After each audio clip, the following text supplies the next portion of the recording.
Hello, everybody. It's the coach. This is Madden 20 on... Coach, some might say it's cold. Others, like myself and my partner, we say this is football weather as we welcome you to chilly M&T Bank Stadium near the Inner Harbor in Baltimore. Coming up, we've got a good matchup on tap between the San Francisco 49ers and the Baltimore Ravens. And he will be brought down here at about the 17-yard line.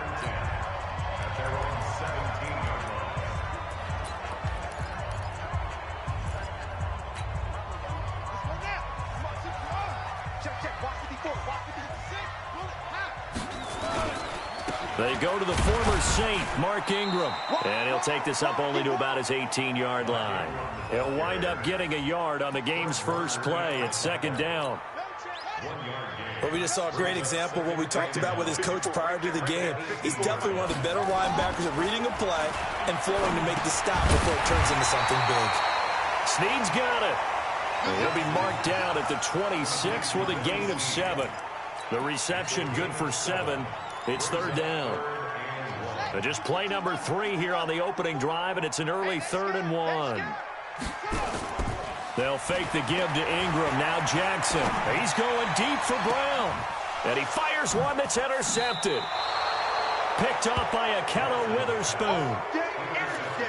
Certainly not how they envisioned ending their opening drive here in the first quarter. Too many ones in this play. First quarter, first drive, first interception thrown. And that last one, that hurts. Now a man who really stepped up last year. This is Matt Breida. Tackle made there by Josh Bynes. Well, we saw him there trying to get it to the outside, trying to get to the perimeter, but not a whole lot of room there. But there's got to be one positive to that. If you keep moving laterally, creases tend to develop as the game moves on, and they can run it back inside later.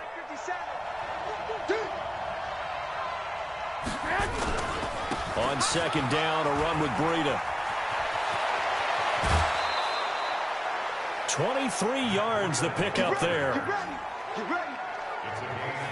Matt Breida out of Georgia Southern now in his 3rd year in a 49er uniform.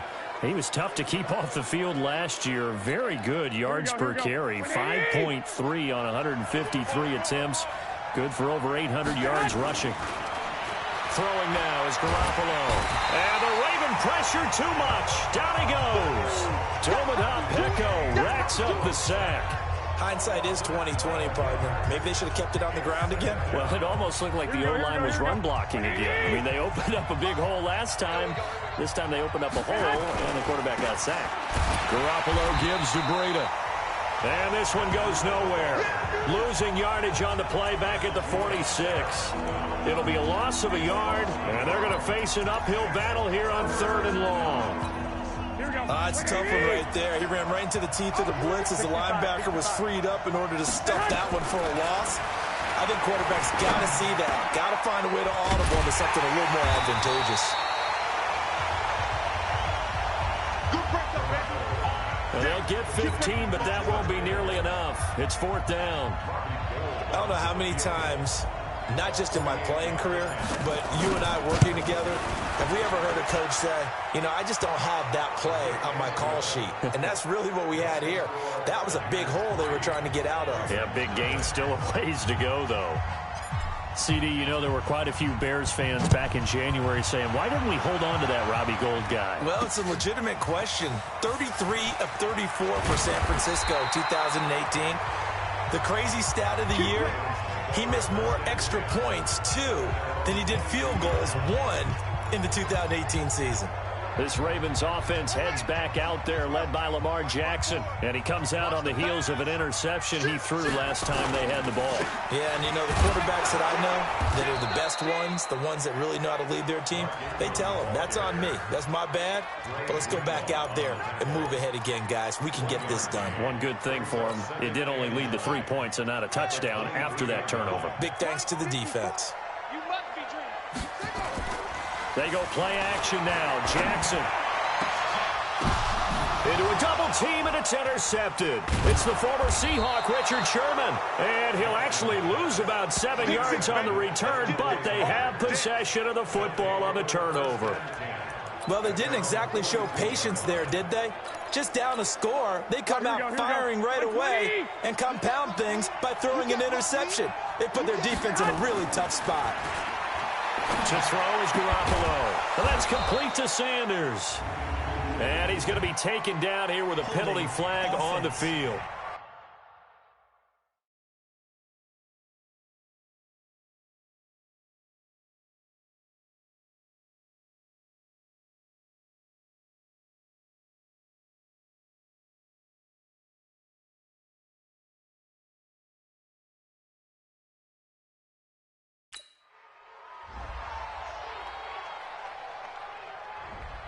That's on the multiple-time Pro Bowler, Joe Staley, the tackle.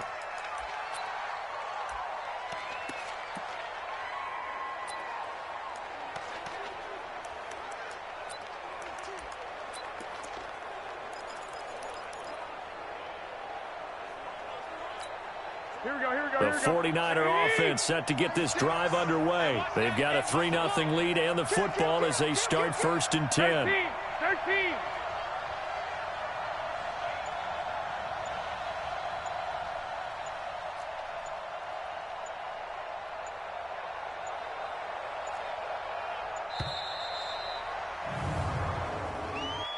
Delay of game, offense.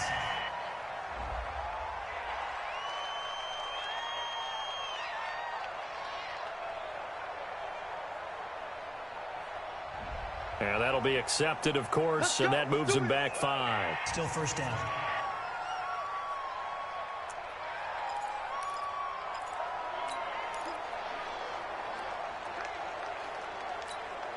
Sooner or later, we should get a snap, I think. This is now 1st and 25 after another penalty.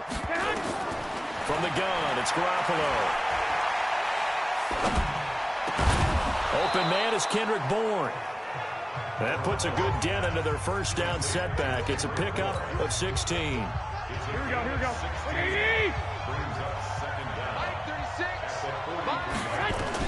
To throw again on 2nd down. Garoppolo. He rifles one that's intercepted. Picked off here by Jimmy Smith.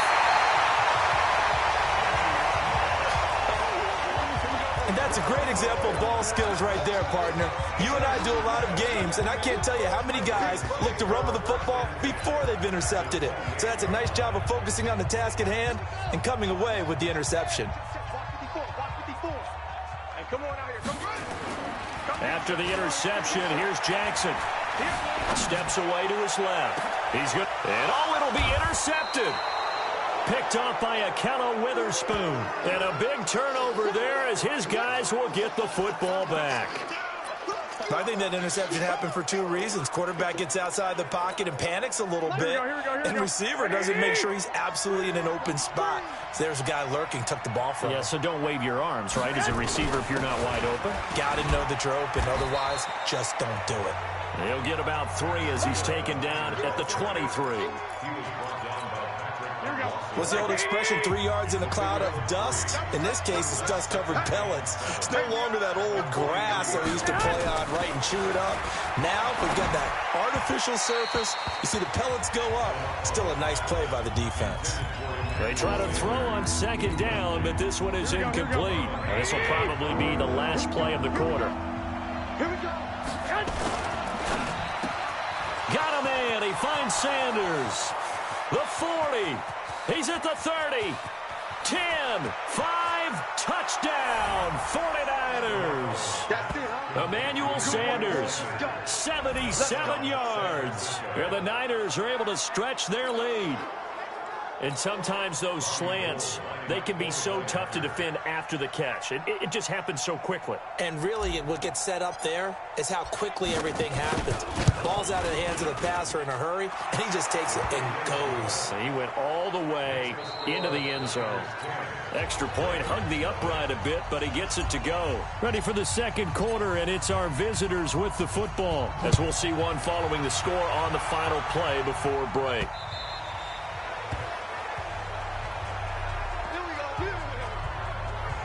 As the offense takes the field, we zero in on Lamar.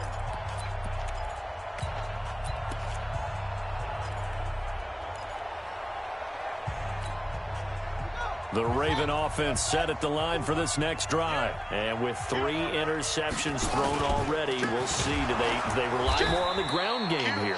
They may have to change things offensively to try and settle things down, not just for the guy throwing the ball, but for the rest of the offensive unit, because their confidence has to be shaken a little bit.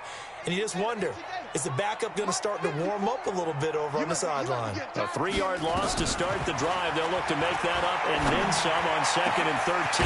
Now this one over the middle into the hands of his tight end, complete. And he'll be taken down, but not before they work it across midfield. A gain there of 30 big ones. So the line of scrimmage moves all the way across the 50 now as they come up 1st and 10. Jackson from the shotgun. Flush to his right. He'll try and run it. He will go out right near the 35-yard line. Opted to run for it. The decision a good one. Picking up the first, getting 14 yards on the scramble. Everyone in this stadium knows Jackson can do that as well as any QB in the league. They talked about limiting some of his running this year, especially the design runs, but he's still going to scramble when he feels he has green in front of him. He led all quarterbacks last year, 695 yards rushing, and keep in mind 80% of those came in the 7-game stretch. And time finally runs out. He can't get rid of the football, and he's taken down. Well, they go play fake. The problem is nobody was faked out. And when no one's faked out, what's the end result? Quarterback gets hit. The sack cost him only a yard. It's 2nd and 11. Jackson now. Under pressure again, and down he goes again. So once again, they dial up the pressure and get home and get a sack. It brings up a 3rd and long, but it's really not an unmakeable one, especially considering they just gave up back-to-back sacks. He gets it to Brown, complete. And he gets this one inside the 15, just a yard or 2 shy of the 10. How about 25 yards on 3rd down? They'll take it. Well, even after all those interceptions, he's not deterred, still confident to go deep at work there. I think all the old rules about playing that position still apply. If things go wrong, and this is caught. Touchdown, Baltimore. Mark Andrews there to make the grab as they are now on the board here in the first half. And he is a reliable target. They like to get him involved. They got him involved there for the score. And they should. He's a very good player. Remember, they can use him in certain positions, so many different spots, and he usually comes through for them.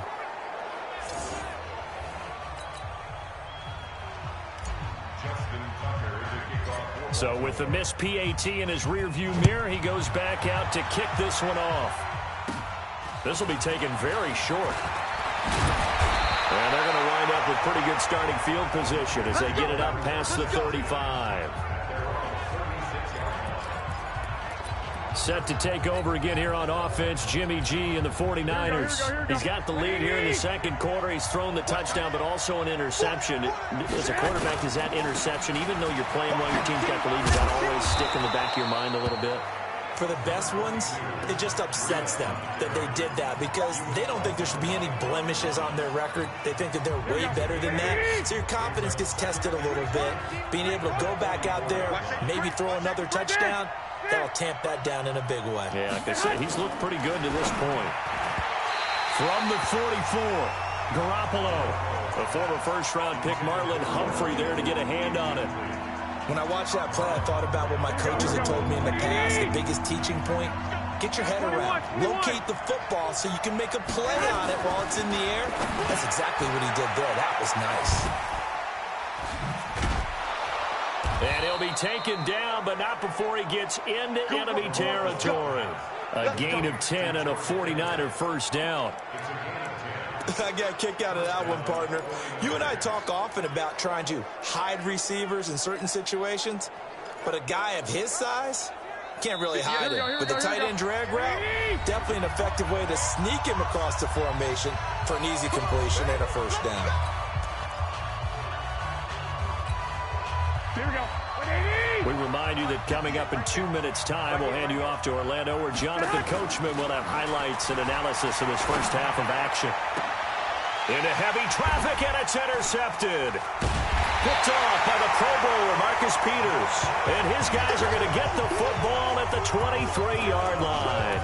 CD, with that incompletion, let's talk AFC playoff picture. I think you and I agree that if you put together any sort of power rankings, we'd put Baltimore number one, certainly in the AFC. But you look ahead to the playoffs getting started on January 4th. Who do you see as their main competitor for that Lamar Hunt trophy? Well, tradition and us not wanting to be wrong dictates that we say New England next, and rightly so because of the number of Lombardi trophies they've won, how they've always played at this time of year. But the bottom line to me is Jackson hit, and he lost the football. And now this is scooped up by the 49ers. And he will return this one to the 30-yard line. Well, partner, they went empty set there. No backs in the backfield. All receivers out in the pattern. And in this situation, you know what the quarterback has to do? Act as his own blitz control. Yeah, he's got nobody else there to protect him. No one else there to protect, which means he's got to get rid of the football and absorb the hit, but not go down and fumble the ball. That's going to go as a loss of a yard, and it'll be second down. After the loss to start out, here's 2nd and 11. There's Garoppolo to throw. Try to lay one up deep, and that'll be incomplete. Good protection that time, and they couldn't hook up on the long one. Now it's 3rd down. The chance of wasting this great starting field position, a real threat. This is 3rd and long. Garoppolo looks to throw. And for the 3rd time here in this half, it's intercepted. Picked off by Marlon Humphrey. And his guys are going to take over at the 21-yard line. And with that incompletion, you know, Charles, one of the big storylines in the final few weeks of the season lies in the AFC South. Tennessee and Houston battling back and forth.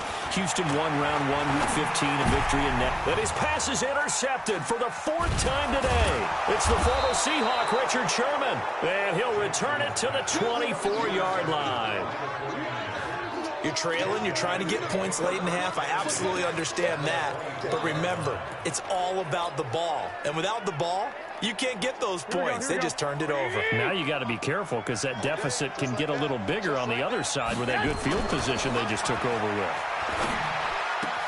That's going to be caught by Samuel.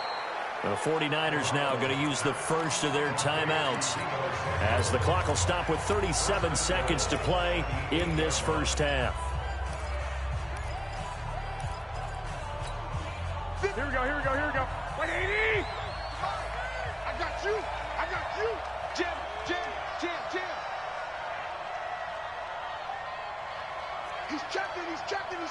11! Watch it!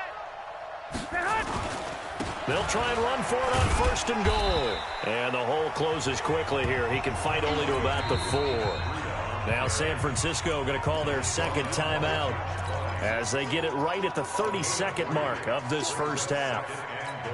Here we go. 180! Here we go.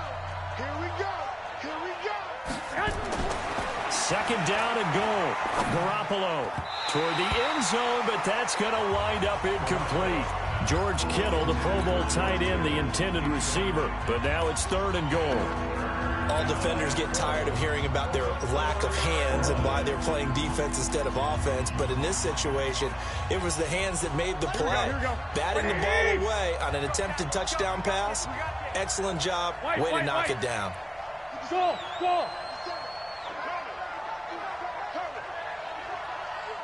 57.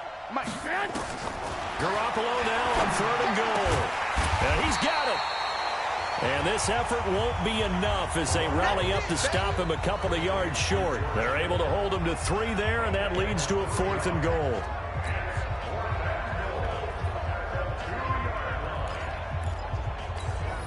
So they won't get a touchdown, but here's a chance to at least get 3 to end the first half. From the right hash at a bit of a tight angle. And the 14-year trusty veteran able to knock it through. So we have reached, due to time constraints, we move you forward in today's broadcast to the beginning of the 3rd quarter. It's the 49ers out in front, and they will get the football first as well as we are back and started in the 2nd half. This will be taken short. And they're going to wind up with pretty good starting field position as they get it up past the 35. Here comes Jimmy Garoppolo now to lead his offense back out there. And it was somewhat of a strange first half. He threw 3 interceptions, yet you look at the scoreboard, they've got the lead. So you know what I think he did at the half? He stood up in front of the team, especially in front of the defense, and said, thank you. Appreciate what you've done. You guys have picked me up in a big way. And guess what? I'm going to get back to being who I am, which is pretty darn good. Let's go play the second half. Looking for more there on first down, but this throw downfield, incomplete. They'll try again from the 36 on 2nd and 10. They run with Breida. And down he goes at the 45 after a pickup of 9. And after that type of a run, there's some talking going on down on the field, but it's not trash talking. The guy who just carried the ball, he's going back and telling his offensive line, great job, keep it up, and we'll break that one soon. Garoppolo to throw on 3rd and 1. This one complete to Coleman. Instead of throwing it downfield, Charles, they just tried to dump it underneath there. You like the call? I do. I think it's a high percentage play because you get the completion, and what you're counting on is your back to use his legs and his elusiveness to make people miss and pick up the first down. In this case, it didn't happen. So in their own territory, but they only need a few inches, so they're going to opt to go for this thing. We'll see. Maybe a surprise pass or run. What will they do? We're about to find out. 4th down. And he is tackled inside the 40, not quite to the 35. He'll get 17 on that one, and the Niners have a first down. The 4th down run successful. Now they look to pay it off on first down. A shotgun snap for Garoppolo. Big loss here as he's taken down. Michael Pierce, in all of his 340-pound glory, gets the sack. Well, you don't usually get a sack from a nose tackle spot, but we got one there. No, we don't, and a lot of the times in passing situations, they end up off the field anyway. So how happy was he to work his way back to the quarterback and put him on the ground? He's going to end up with a nickname after something like that, some Big Jelly or something like that. Everyone's got to be able to catch the football. Doesn't matter what position you play, but if you're on offense, be aware a ball may come your way. On 3rd and long, it's Garoppolo. It's caught by Sanders. And they move this all the way down to the 9. They're able to convert on 3rd down, and that sets up a 1st and goal. I guess that answers the question of whether or not they're going to try to play conservative and protect this lead in the 3rd quarter. And I think this is something we're seeing more and more of in the NFL. Teams not playing to protect leads, teams playing to extend them. He pushes forward for maybe 3 down to the 6-yard line. The 6-yard line, the line of scrimmage on 2nd and goal. Looking to throw, Garoppolo. Open man is born. Now the stop will come inside the 5 at the 4. Only able to pick up 2, and that leads us to 3rd and goal. One thing you're hoping for when you run drag routes, you're able to hit a receiver in stride, and he can pick up a lot of yardage after the catch. But in this situation, the defense was effective, able to stop him before he could get a good head of steam going. They've been denied touchdowns in the red zone twice already. Here comes 3rd and goal. 21. Here we go. Working from the gun, Garoppolo. And his pass is intercepted for the 4th time today. Picked off with great anticipation. And a short return will be stopped inside the 10 at the 8-yard line. First possession of the 3rd quarter, an interception, so maybe a second-half tone setter. Indeed, and not the tone they wanted to set. That's the equivalent of running out the wrong door and running into your pool instead of running out onto the field. A real dud for that one. Has that happened to you before? No, but I've heard stories about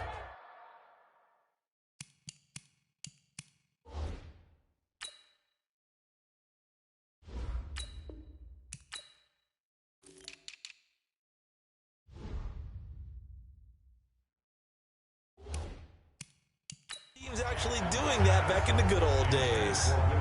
Brandon, at least there's one bright side to that incompletion. What's that? It wasn't an interception. Wow. You're a nice guy. That was kind of savage. But correct. No pick, just incomplete that time. 2nd and 10. Here's Jackson again. He's going deep for Brown. Oh, this is taken in. It's complete. A big play that time for the Ravens. 46 yards. Well, that'll help get you out of danger. So much for playing it conservatively back towards your own goal line. That aggressive mentality, sometimes you can use it, and they did there against a defense who probably thought to themselves, there's no way they take a shot here this deep in their own territory.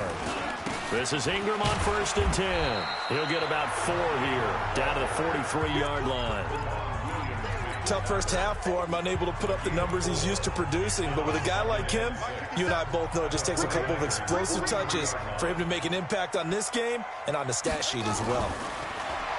To throw on 2nd and 6.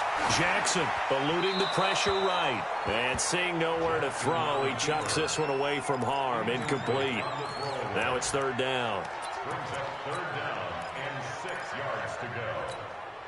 And the line to gain here is the 37 on 3rd down.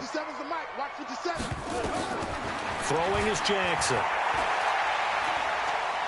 He's going to fire one deep left sideline. And that will be incomplete. Well, they weren't scared to let it fly, but it falls to the ground and brings up 4th down.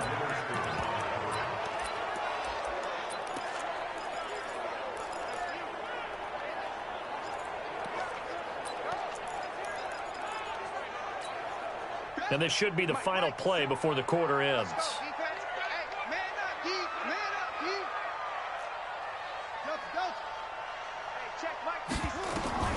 They'll try and throw for it with Jackson. That'll be taken in there by Miles Boykin.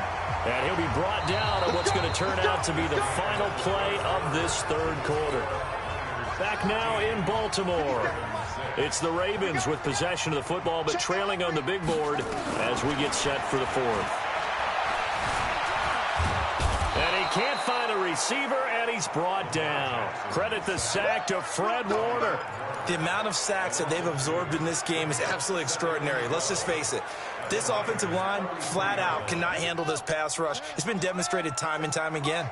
Now following the sack, they'll come up here on a 2nd down and 12. Now it's Jackson. There goes a deep ball, end zone. And this is going to wind up incomplete. The coverage there too strong on the deep ball, and now they face a 3rd down. This defense is continuing to contest every deep ball that is thrown downfield. And look, it doesn't matter whether you're playing man or zone. Eventually that becomes man on man, and you've got to trust yourself and go up at that moment of truth and make a play on the football. An incomplete pass on that last play, and that means they'll need to come up with something here on 3rd down. He's got Snead. And this will move the chains again as the tackle's going to be made at the 49ers' 17-yard line. Tell you what, he's been able to put the ball in some tight spots all game long. That throw, no different. Yeah, a lot of people would call it a gutsy type of a throw. I think he looks at it as, I can do it, so it's not that big of a deal to me, and I'm going to keep firing. And all the way down inside the 5 to the 4. Another nice gain, 13 yards that time, and another 1st down. This is a very impressive drive, especially when you consider where they started from to now be set up 1st and goal. Yeah, and some nice running right there. That's what got them the 1st down. But at this point, I suggest open up your playbook. You can call just about what you want. A looming decision to make on the conversion, down 7. But first things first, they need to score as they come up on 1st and goal. And this has been a familiar sight all afternoon as they stop him behind the line. That's a really alert defense there because they saw the heavy look come in from the offense, countered it with extra linebackers who brought a little bit of speed and heft, and able to really make a big-time play for their defense.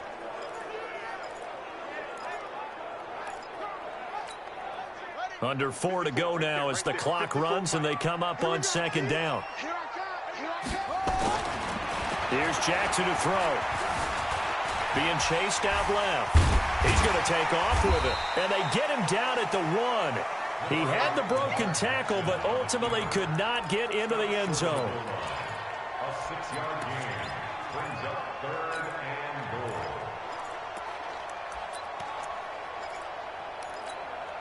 Here we go, 3rd and 1. Gut check time on both sides. Check it back. Check it back. They'll look to run with Ingram.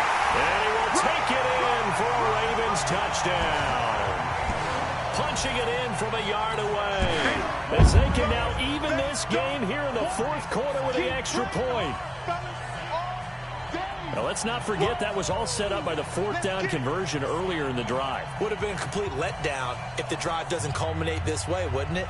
If you're going to go for it on 4th down, your intention is to make sure you get a touchdown out of the drive, and that's exactly what they did. Converted, and then converted a second time for 6 points.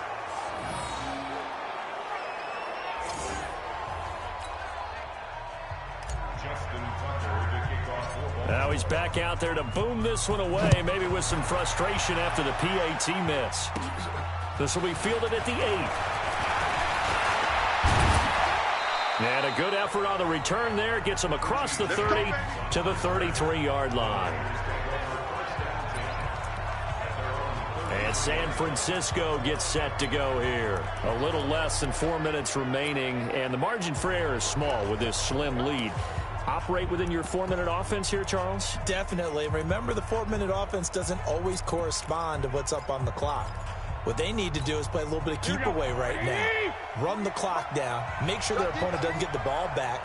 Their dream scenario, get enough first downs and make them eat up their timeouts so the game ends when you're kneeling down with the football. Throwing to start the drive, but that one incomplete. He was looking for Matt Breida out of the backfield, but it'll be 2nd down.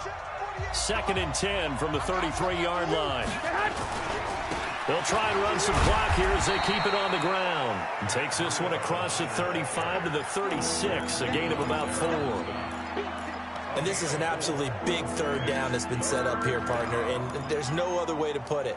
The defense has to get a stop here if they have any hopes of winning this game. Has to. You said big 3rd down. I'd put the word big in capital letters here.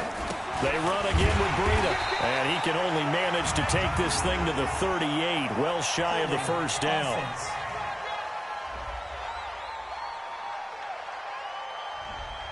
That time, the right guard sending him backwards. And so many different types of guys rotate in on the defensive line now, depending on situations.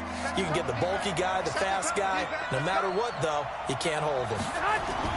To throw, it's Garoppolo. And look at this. They get the turnover they needed. It's intercepted. Picked off by the Pro Bowler, Marcus Peters. And they will be set up now as he brings this thing all the way back inside the 20. The interception woes, they just continue to mount. He's thrown 5 picks. At this point, you got to be thinking, is it something between the ears? I think a confidence hit does occur once you start getting those numbers up there a little bit. But as you and I both know, it's not always just one guy's fault. Maybe somebody ran the wrong pattern. Maybe some balls were tipped. It can be so many different things. Bottom line, though, it comes back to the guy throwing them. So the first play of the drive lost 4. Now they'll look to move it forward here on 2nd and 14. A 2nd down pass play there, but it's incomplete. Oh, I like that right there. Not only was it the right play, throwing it away like that, frankly, I think it was the only play. Yeah, got outside of the pocket, realized he had nothing. Just chucked it free. Yeah, live to fight another down, right? Now it's Jackson. He's going to take a shot for the end zone. And unable to connect. Incomplete. Now, give them credit. They took their shot, but it's going to bring up 4th down. Trying to erase that deficit all at once. One big shot. He took it. Unfortunately for him, incomplete.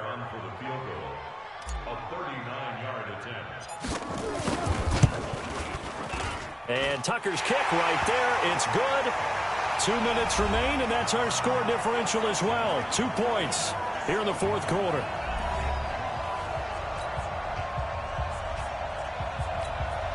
Back now on EA Sports as the kick teams are out here following the 2-minute warning. This will be fielded at the 8. Solid return, pretty good field position. They'll start at the 32-yard line. Garoppolo and the Niners now.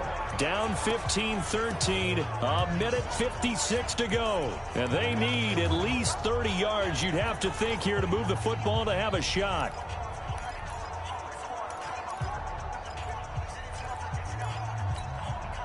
From the 32 now, here's 1st and 10.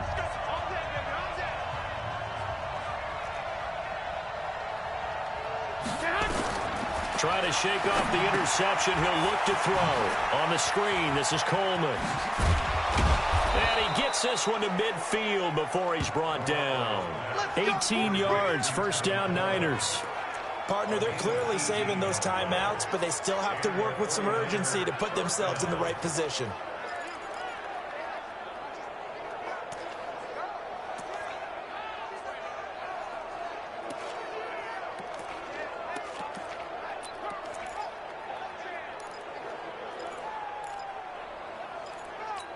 Here we go, here we go, here we go. Hey, watch the screen, watch the screen. Watch the screen.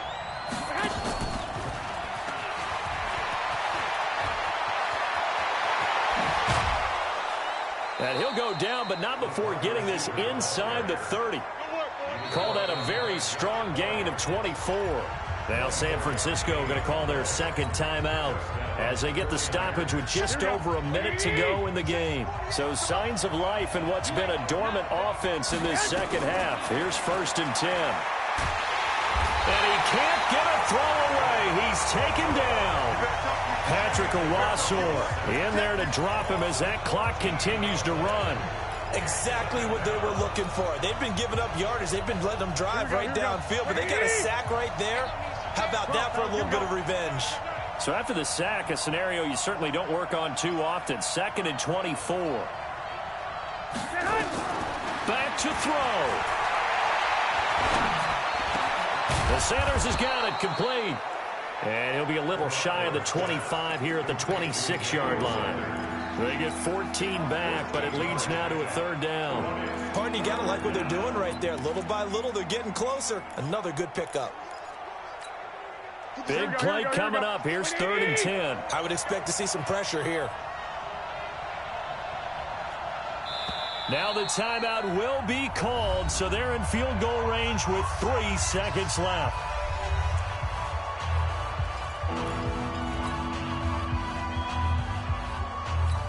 And a timeout comes in. The whistles blow with 3 seconds remaining.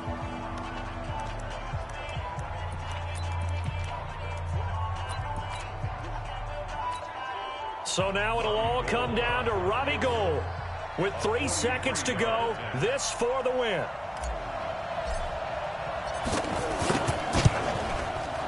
And his kick is good.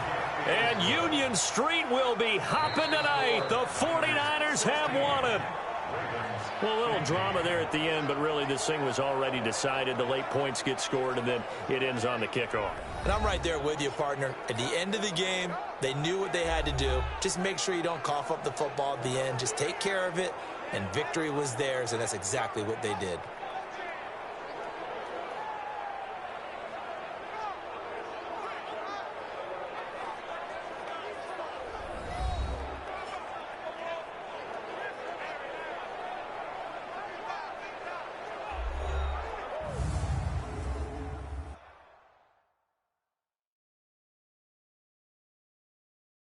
So that'll do it for my partner, Charles Davis, and the best darn crew in the industry. I'm Brandon Gaudin. This has been a presentation of the NFL on EA Sports.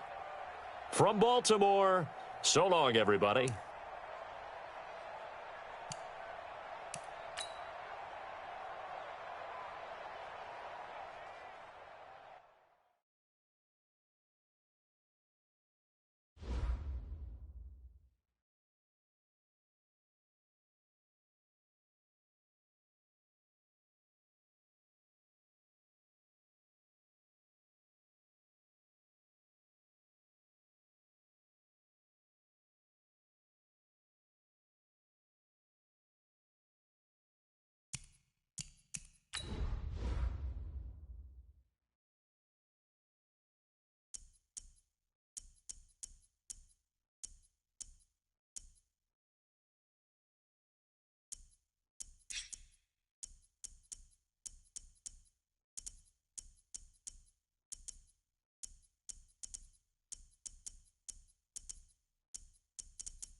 Hey, everybody, it's the coach. And Coach, a very warm day outside by Minnesota standards, but then again, it is still summer. Either way, the AC is working just fine at U.S. Bank Stadium in the Twin Cities.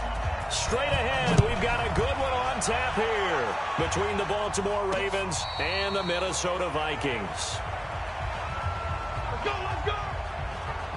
Ravens offense coming onto the field. There's quarterback Lamar Jackson. And don't want to hand out awards until the season's officially over. But MVP. Yeah, I think the engraver's workbench is prepped and ready to go to put his name on there. NFL record for rushing yards in a season by a quarterback, passing Michael Vick in Week 15 against the Jets. If you're looking to the playoffs, what do teams need to do to slow down Lamar Jackson? Well, what they're going to try to do is take away all of the running game. And that means you've got to take away Mark Ingram as well, his tailback, because if he gets things established running inside, that's when Lamar Jackson's really dangerous, faking it to him and getting to the edges. But you're going to put extra people with eyes on him to try and take away the run. So for the into double coverage, and it's intercepted. Picked off by the Pro Bowler, Anthony Barr. And they take possession of the football and have it at the 36-yard line. Not a good omen there. His first throw of the afternoon, intercepted. And I know what the fans are thinking right now. I hope there's not negative thoughts in his head going forward since that's his first throw of the game. But one of the things I remember about him coming out of school is he's able to wipe things away pretty easily and move on. And they'll wind up getting this one all the way down inside the 20. Just like that, a pickup of 20 on their first play from scrimmage. And there we see an early burst that makes him one of the leading rushers in the league. Well, I want you to know, I listened to you yesterday when we were watching film. You said write down the word vision for him. It was on display there, wasn't it? It certainly was, because he allows the blocks to set up in front of him. And if that continues, it'll be a long afternoon for those guys trying to play some defense. It's a 6-yard pickup, and it gets him to 2nd and 4. Despite the blitz, they're still able to pick up a nice solid gain. The disadvantage of blitzing often alters the normal spacing and run fits and leaves creases like they were able to exploit right there. Get that quarterback, D-line. Get that quarterback, D-line. D-line, get that quarterback. They go play action. Cousins. And this is Cook with the grab.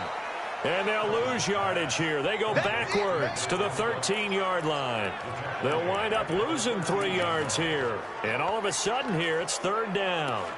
Well, I know it goes against the instincts of the person catching the ball because all you're ever taught is catch the football, don't drop it. But drop it there. Yeah, in that situation, dropping it would have been better. End up losing yardage, even though they completed the pass. As good as a sack. Yeah, how about that? Although they won't get the same credit for it, and it won't help them at contract time. Open man is Thielen. It's complete. And he's able to pick up the first before he's brought down inside the 5 at the 4. They're able to convert on 3rd down, and that sets up a 1st and goal. The goal for any offense versus his own defense, find the holes where guys are available and put the ball on the receiver before any defender can step up and fill it. They did it well there. Perfectly executed crossing route. The loss of a full 3 yards, and now it's 2nd down. All right, quick observation, Brandon, because early on in this game, I'm seeing linebackers playing with their noses close to the line of scrimmage. And my guess is the wheels are turning on that other sideline. As a play caller, you're filing that away right now, aren't you? Yeah, you're trying to find that opportunity later on when you can play action them or stick something to them between the 2nd and the 3rd level. Only a yard there, and that'll bring us to 3rd and goal. Well, big man with ball met bigger man on the other side of the line. A really nice play for the defense. Here we go.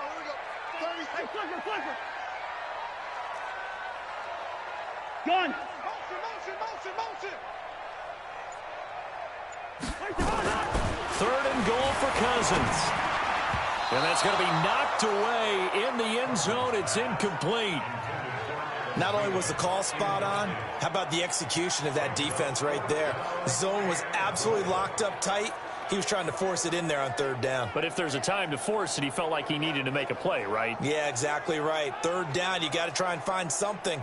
There's nothing available there for him. So Cousins heads to the Vikings sideline, and on is Dan Bailey to try the field goal.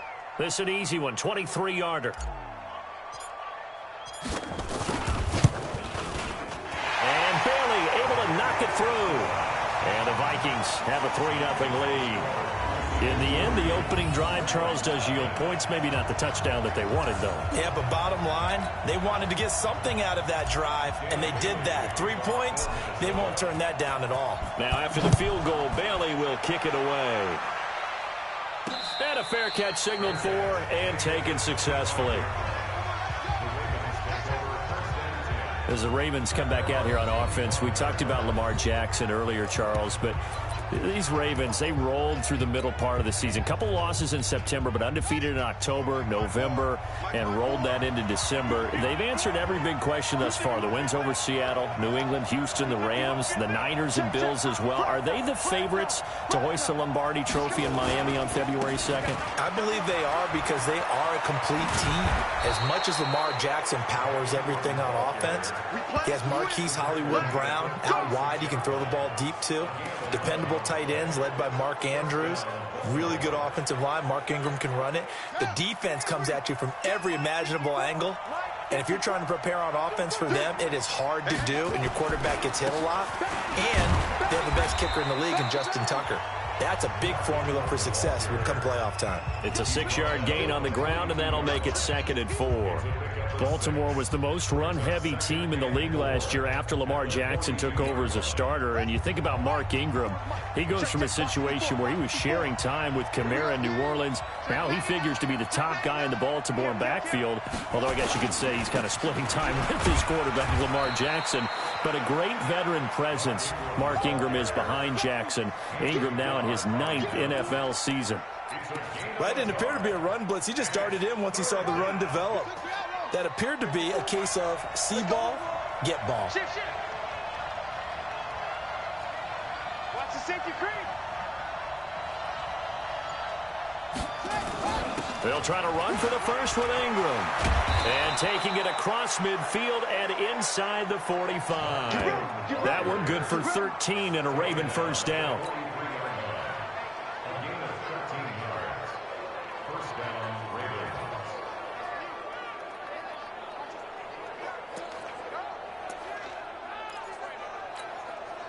From Viking territory now, they'll come up 1st and 10 at the 43. 3-0 after 1 on EA Sports. Keep playing.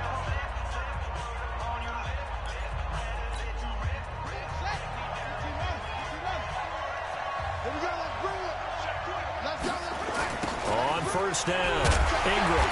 And this one goes nowhere. Losing yardage on the play back at the 46. A loss of 2 there, 2nd down.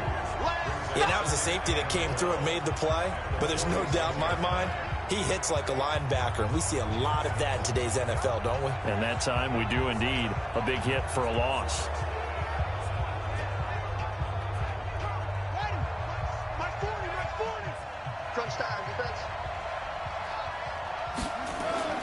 On 2nd and 12, Jackson. Open man is the tight end, Nick Boyle. And this is going to turn into another first down as the tackle is made at the Vikings' 26.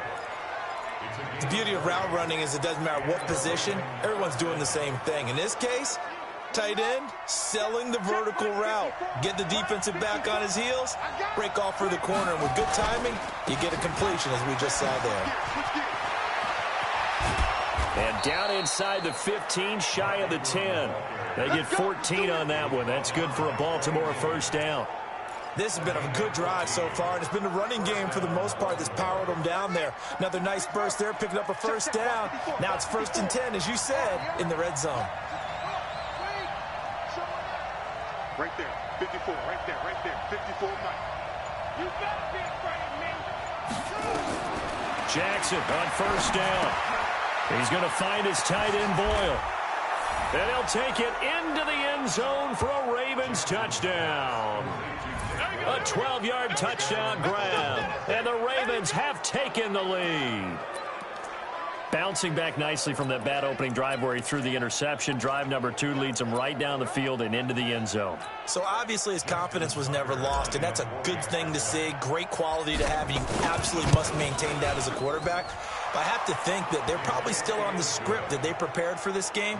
Just the second drive. They've worked on these plays all week in practice. Put them to good use on that one. So that one, an 8-play drive. It spans 75 yards. And it's capped off with a Ravens touchdown. This is taken near the 13. And they're going to start this drive in pretty good shape as they get it up past the 30.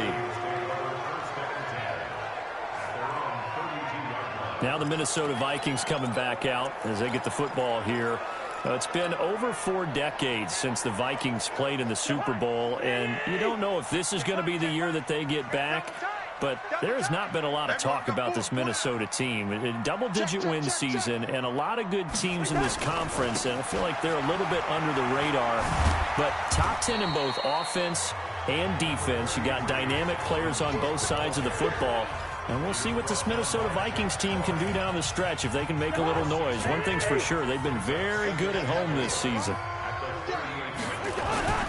From the 38, Cousins. That's caught by the tight end, Irv Smith Jr. Touchdown, Vikings! Irv Smith Jr., 62 yards. And the Vikings are going to retake the lead. They erased that deficit pretty quickly, did they not? A 2-play drive. What do we call that? Short-lived? Very. Very short-lived. 2 plays later, they're in the end zone and back out in front. We always talk about drives, don't we? Does 2 plays count as a drive? Not really, but that second play was so good. I don't care what we call it. It was enjoyable to watch. The long touchdown pass gets them 6 on a very, very tidy 2-play drive that time. That'll be taken in the end zone. And he'll take it back to about the 19-yard line.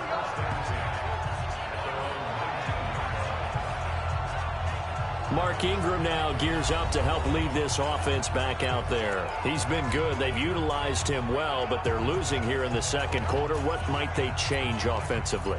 I think that what you try and do is expand how you get the ball to him a little bit.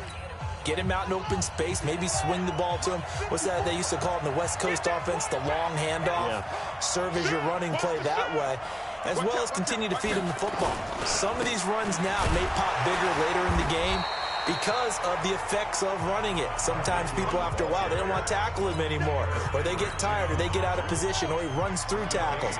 Continue to feed him the ball. He's having that kind of game. Yeah, might they get him the ball in some space in some different ways here. Blitz coming, and down he goes. There for the sack, Everson Griffin. Brandon, if I'm an offensive coordinator and I see an all-out rush like that, I file it away because I'm going to use their aggressiveness against them as this game goes on. I'm going to hit them with a screen soon. Jackson. And that will be incomplete.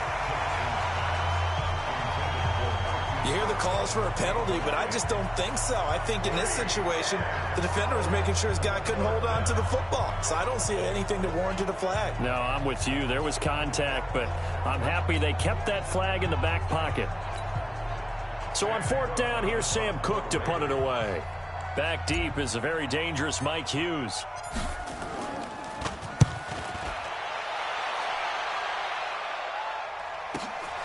And it's fielded at the 34.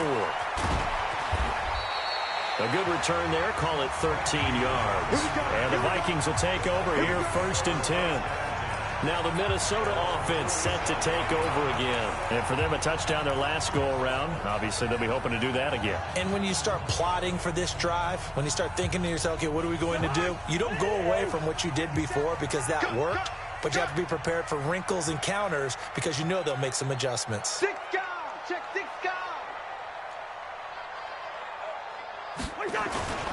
On play action, Cousins. Under a heavy rush, and down he goes. Marching in for the sack, Matthew Judon. Well, they're in some hot water now. After that sack, it's 2nd and 21. 2 minutes remaining in the first half. 10-7, our score.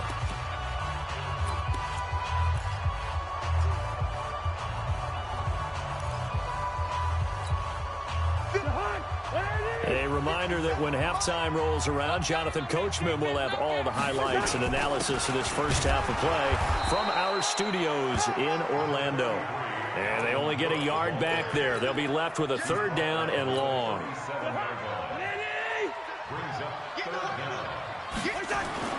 3rd and long for Cousins. And the throw there going to be incomplete. More problems here on 3rd down. They've converted only once so far in this first half. And you know as well as I do in this league, if you don't win on 3rd down, it makes it hard to win a ball game because then you're relying on your defense, you're relying on your special teams. You've got to get it done with your offensive unit. Just a 25-yard punt, not what he was hoping for by any stretch. And the Ravens, they'll take over. And now Baltimore gets set to take the field. And on the last go-around, they really couldn't get anything going. They had to punt from deep inside their own territory, which means you're going to lose the field position battle as a general rule. What they're looking for now is a little more consistency, move the ball at least a few times on offense, get a couple of first downs, and hopefully flip the field. Yeah, just something to build off of. That's what they're looking for here. Dancing to his left. And he's going to keep it here. He'll get just a yard on the scramble. It's 2nd down. They brought the blitz that time, and I thought they were going to get to him, but instead, he flipped it on its ear and ended up picking up positive yardage. I thought he was dead to rights, but you are exactly correct, sir. Able to turn that into a positive gain. And running room scarce here. He's going to be stopped in his tracks at the line of scrimmage. Another scouting report on him is that he doesn't possess the eye discipline to be an elite linebacker. What that means is his ability to read, react, and make a play.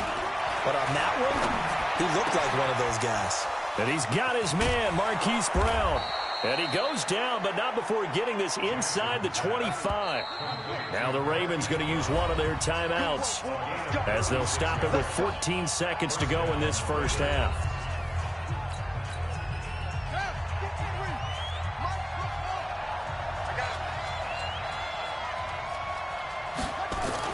Now Jackson on 1st down.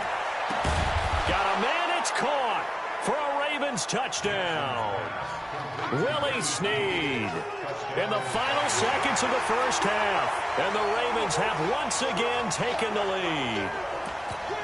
Well, someone has a sense of the dramatic here, don't they? Scoring this late in the half to take the lead going into the locker room. Now they just don't want to misstep misfortune on the next kickoff because there's still a little bit of time left on that clock. Yeah, you do have to bring that up, don't you? In the NFL, every play is critical.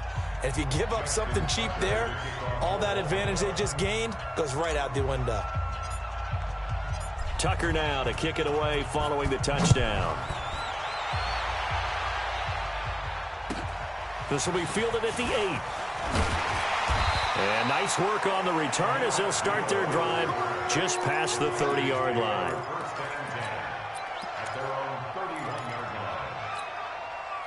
The Minnesota offense about ready to get this next drive underway. Likely time for just one final play, and then it'll be off to the locker room to talk about how they can erase this deficit. Yeah, and I think nowhere to escape, and he goes down. So we've reached halftime here in a 4-point game. An abbreviated halftime show as we get rolling to quarter 3.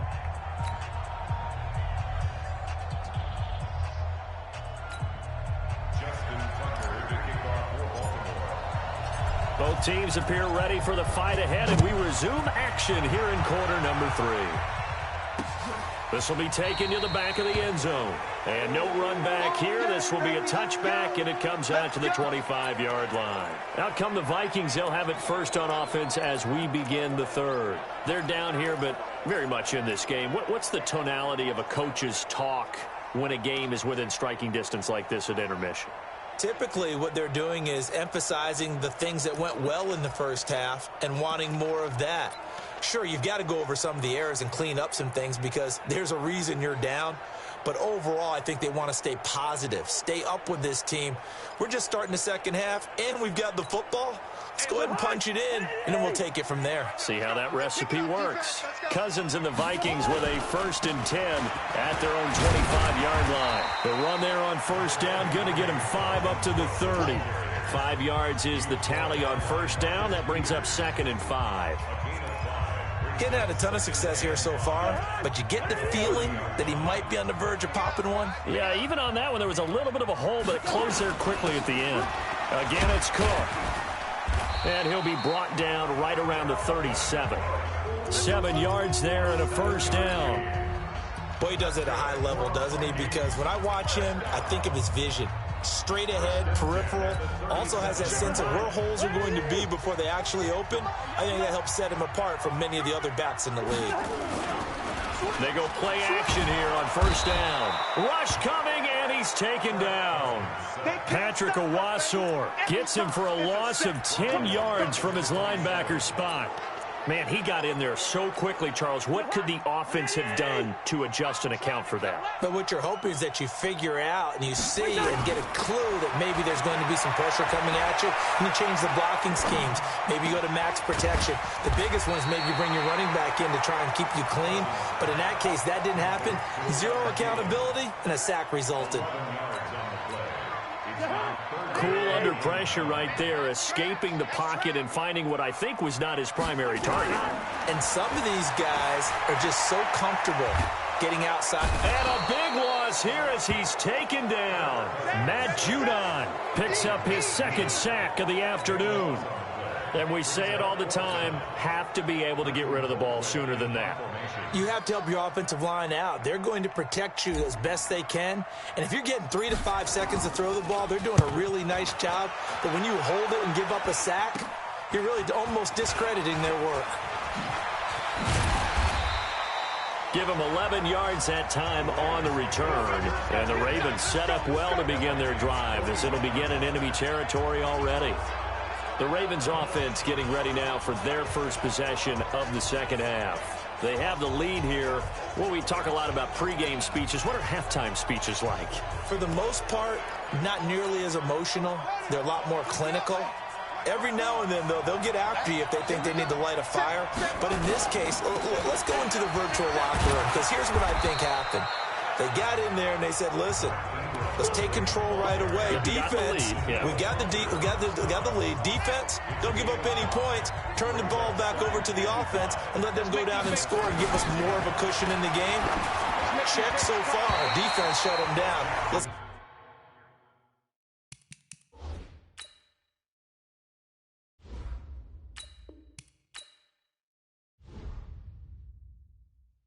see if the offense gets done. I think that's a big-time play there because the slant route is really hard to cover because the timing is so quick. But able to see it, diagnose it, and get to the football, that's why he was able to bat it away. Jackson. It's caught by Mark Ingram. And all the way in for a Ravens touchdown. Mark Ingram. 36 yards as the Ravens push further out in front. Getting your back involved, what's the importance there in the passing game? Well, oftentimes you can create mismatches because who's going to cover it, and you get him into space, which is where he likes to operate with the ball in his hands.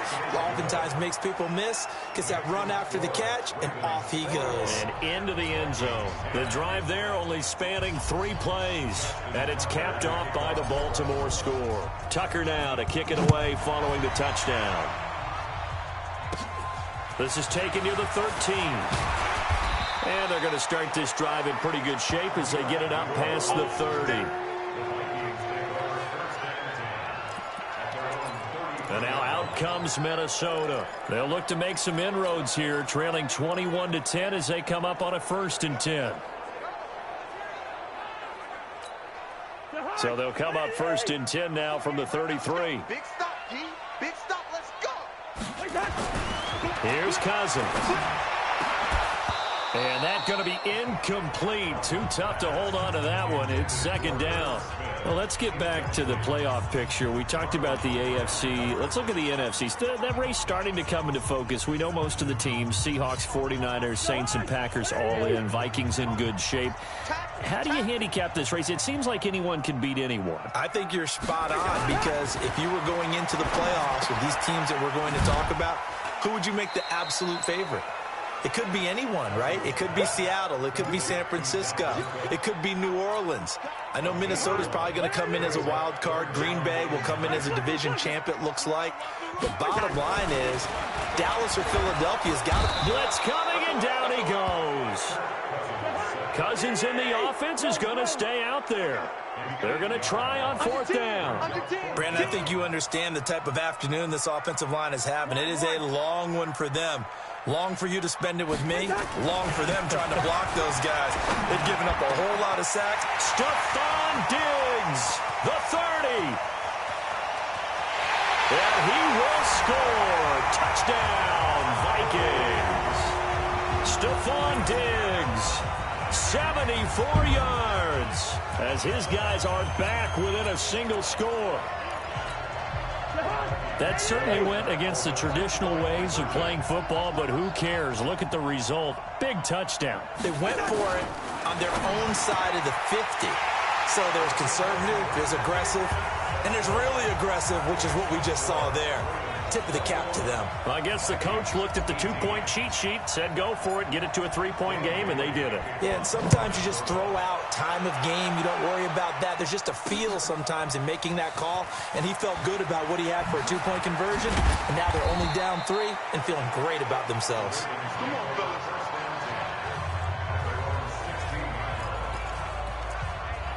And we shift our attention to Mark Ingram. We've seen him be good so far. He's hoping to continue that trend here in quarter number 3. And typically when you see guys running it this well, they see the game in slow motion, don't they? They see the cuts happen. They see the blocks happen. They feel really good about their vision. And then they use their legs to find that open space. And he's had some good help up front to boot. To throw is Jackson. This one complete to Ingram. Give him 7 on the play, and it's a 2nd down. And we see another pitch and catch there to the running back. This position just continues to evolve. They become just as critical to the passing attack as a lot of receivers, tight ends, because their ability to make people miss in the open field can really generate big plays for an offense. 4 yards the pickup, 1st down. Ingram again, a 1st down carry. And he will lose yardage and be backed up to the 24. That's going to wind up a loss of a full 3 yards on 1st down.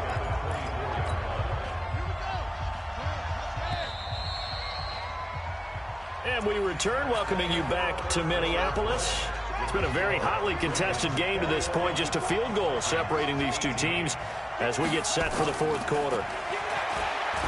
Now on 2nd and 13. Jackson. That's caught by the former Sooner, Mark Andrews. It's a big play there for Baltimore. 47 yards.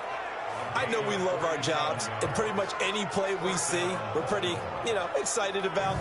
But big plays, let's face it, that's what we absolutely live for. How about that one? That was great. And what our camera missed was the fist pump from the sideline after that catch. They're fired out. That's a big game. So now then, the big play has them all the way inside the 30 now, 1st and 10. They toss to Ingram. And I think this defense knew what was coming as he is smothered behind the line. Different story this time around. We had that huge gain followed by a sizable loss here. That loss of 3, a rare stumble on a promising drive.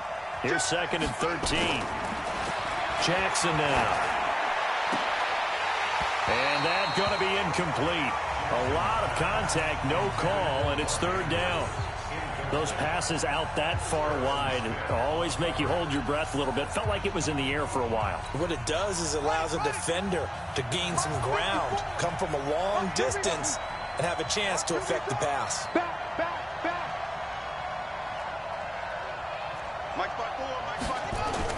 There's Jackson on 3rd and long. And that'll wind up incomplete. Bold play call there. Now it's 4th down. You can tell they were hoping for a flag there offensively. Several on the sideline motioning. Hey, why not a penalty? Why not a penalty? What did you see? Yeah, I think you got to let them play, and the officials are instructed. If there's contact coming from both sides, no flag. Let them fight it out. And forces 4th down. We got this. Maybe an important 4th quarter miss as this stays a 3-point game. Yeah, now overtime is very much in the equation here. Just what you mentioned, a 3-point game. They get a drive, put it through the post. We could have some free football, couldn't we? 4 down. They start the drive with Cook.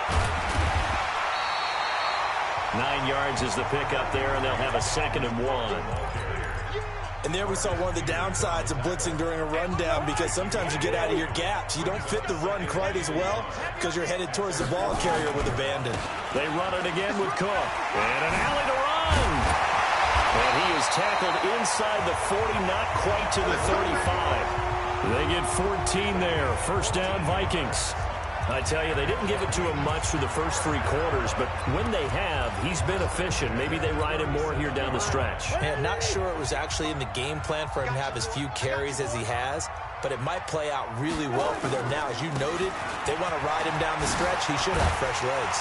And brought down, but not before they're inside the 25. They get 14 there. First down, Vikings.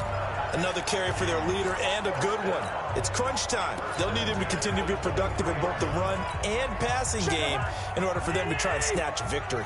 Kirk Cousins last year started all 16 games, but only led the Vikes to just 1 fourth-quarter comeback like he's trying to do here. First down, here's the run with Cook. And they'll bring him down at the 18-yard line. Give him 5 on the carry there, and it'll be 2nd down. And that's one of the reasons you like to blitz even on rundowns. It confuses the blocking assignments. It doesn't allow those offensive linemen to get up to the 2nd level.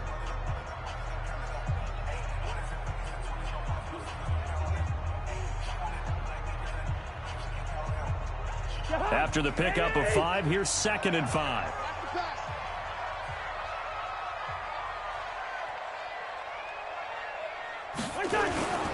Cousins gives way to Cook. It's a good gain of 11. Sets him up 1st and goal. We use the word relentless a lot with guys who are aggressive on the field. In this case, it really fits, doesn't it? How about his ability to break tackles and his feet never stop moving? Only way to get the lead here, of course, with a touchdown. And that's what they're gunning for on 1st and goal. Here's Madison running on 1st down. And he'll be stopped just outside the 5 at the 6. Only a yard that time, 2nd and goal. They don't need to run another play here before the 2-minute warning. Let's see if they do it anyway.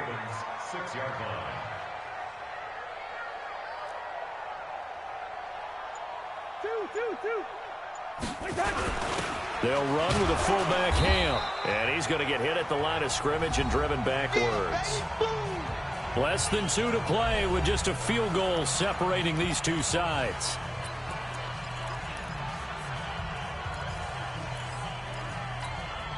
So the Vikings in possession of the football as we get you reset.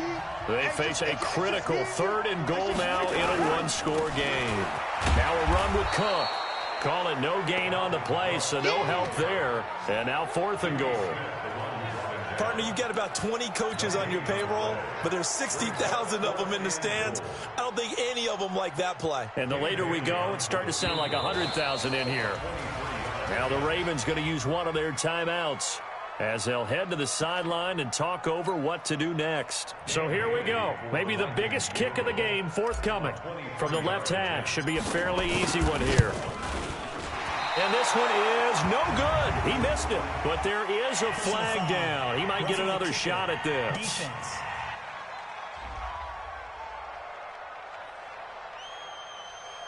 Well, when you're leading in the 4th quarter, that's not the penalty you want. Not at all, and now your discipline comes into question.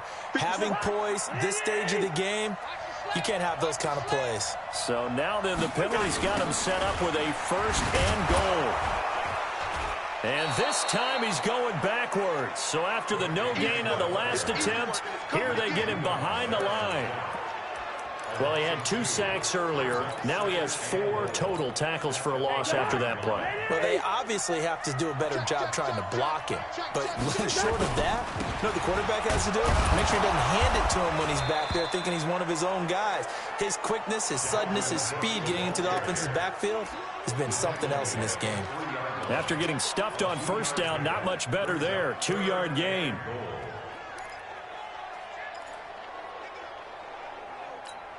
A lot of tired bodies on that field, but this is a big play, 3rd and goal. Hey, we're good, we're good. 50 seconds to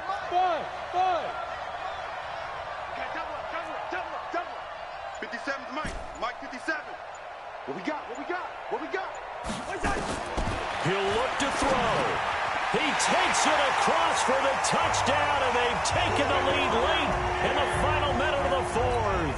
Wow. Wow. How many people are watching this one right here who gave up? Because that score, they might want to try and rush back into this stadium. Yeah, what looks like is going to be the game-deciding score, although a little bit of time left, so you can't count your chickens before they're hatched. Well, they better come back in here and watch this one, because you and I, we're not going anywhere. We want to see this one play out. Extra point up and good by Bailey. And that will make this a 4-point game. Bailey now to kick it away after the touchdown. This fielded a few yards into the end zone. Solid return, pretty good field position. They'll start at the 32-yard line. Jackson and the Ravens, here they come. Down by 4, a little over 20 seconds to go. They've surrendered a double-digit lead, but can rescue themselves late as they come up on first down. They'll look to throw.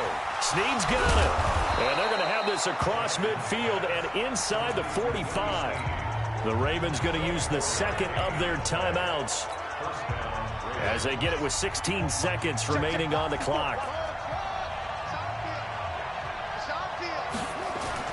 Now Jackson. It's complete to Snead. And he'll get this one down near the 20-yard line, just shy of the 20.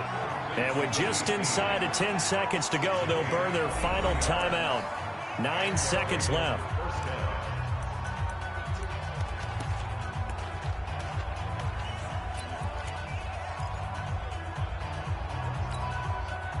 Back-to-back good plays have them on the move on first down.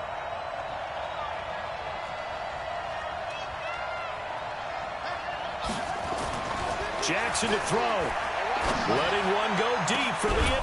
And he's got it. It's caught for a touchdown. And they have taken the lead here in the final seconds. So for those of little faith, guess what? It got done. They now have the lead with that touchdown this late in the contest. I wonder if that was a play they were holding or a play that they just knew would work from past experience. Well, I just saw it in their eyes on the sideline before starting that last drive, and they did. You're right. They got it done. Looks like they're going to be the winners. Now an important extra point here to stretch this lead to a field goal. He's got it, and this is indeed up to a 3-point lead. So they only needed 3 plays on that drive. And it's capped off with a Ravens touchdown. Tucker now to kick it away following the touchdown.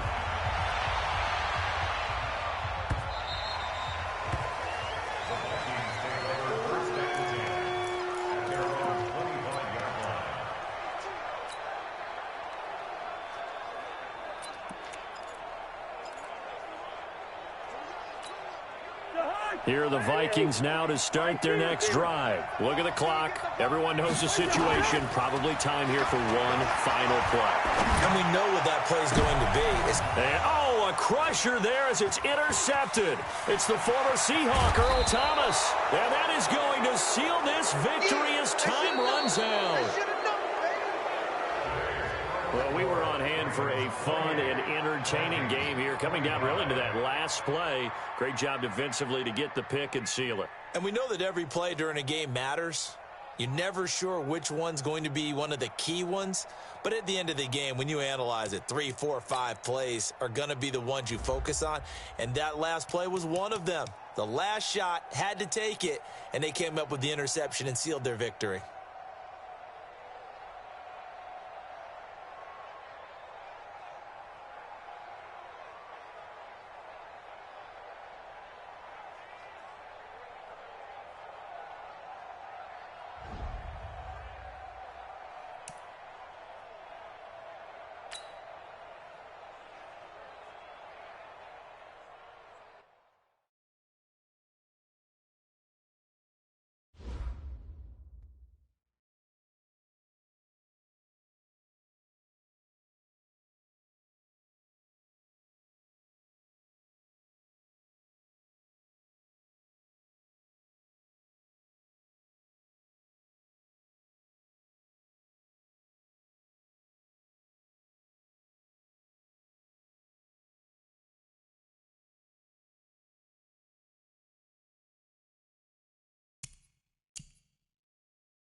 Hello, everybody. I'm Jonathan Coachman, and this is Super Bowl Sunday on EA Sports. Ahead, we'll see Russell Wilson and the Seattle Seahawks as they match up with the second-year man Lamar Jackson and the Baltimore Ravens. Kickoff now just moments away. It is finally time to crown a champion, as I'll hand it over to the two men who will call the action, Brandon Godden and Charles Davis. All right, thanks, Coach. EA Sports coverage of the National Football League is on the air. Tonight, it's all on the line. We play for the Lombardi Trophy, as it'll be the AFC champion Baltimore Ravens taking on the NFC champions. Brandon Godden and Charles Davis, thrilled to be with you for this one. And Charles, the Ravens, they've done it again. Champions of the AFC. Remember, they won Super Bowl 47 back in February of 2013, but had not won so much as a playoff game since then. And remember, the franchise moved from Cleveland, but they started as a true fresh franchise. They didn't take the Browns with them. They became the Ravens. That was 1996. Won a Super Bowl over the Giants. Was that Super Bowl 35 in Tampa. They've won it twice overall, trying to win another one. And there's always a trademark when you think about the Ravens, right? The way they play defense, the way they run the football, how tough and hard-nosed they are as an organization, trying to do it one more time. Meanwhile, for the Seahawks, they are back again in the big game. It's their fourth appearance, but all coming since the year 2000, Charles. They've been in it 3 times total, right? Lost 2 prior, right? Lost once in Detroit to the Pittsburgh Steelers. Remember, Mike Holmgren was the head coach of that team. And then they lost that heartbreaker to the New England Patriots when Russell Wilson was picked off. But the win, oh, it was magnificent. That was back in the New York, New Jersey metropolitan area, Super Bowl 48. And remember, they just rolled over the Denver Broncos and Peyton Manning in that one. They'd like to have that kind of performance again in this one.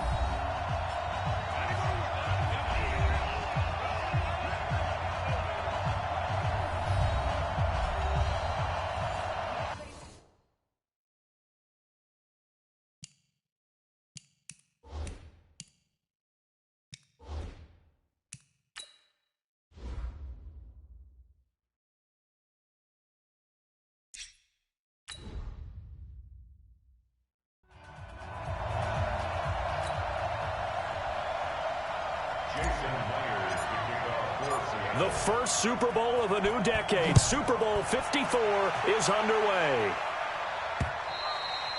And they will not get a chance to return this one as it's through the end zone for a touchback.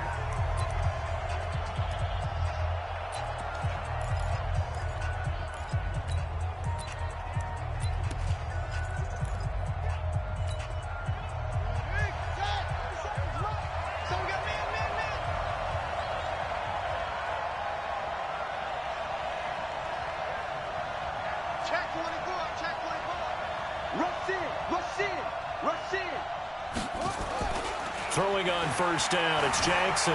Forced out to his left.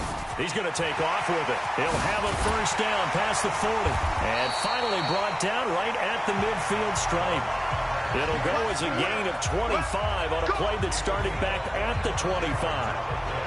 On that play, as you saw the route start to develop downfield, I got the sense that maybe the run would set up for him. And he took full advantage of it and got a big gain on a busted play.